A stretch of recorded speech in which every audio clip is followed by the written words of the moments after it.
In this module, we will be continuing Part 2 of Step 2. Formula 3.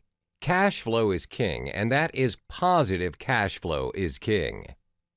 Cash flow from operations can be calculated in two ways. The first one is subtracting the non-cash sales from the sum of the operation income and non-cash expenses, then divide it with the income from the operation.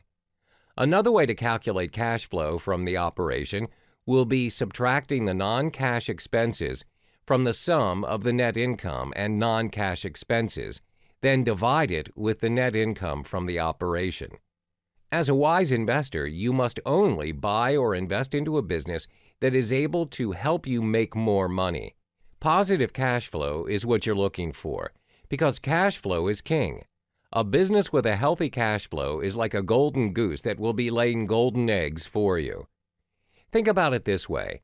If a company you're about to invest in does not have a positive cash flow, do you think you'll be able to get your return of investment back? It'll be risky, and there is a fair chance of you not getting back the amount of return that you expected. In the upcoming modules, we will be discussing the hot tips and things to consider if you're going to invest into business startups.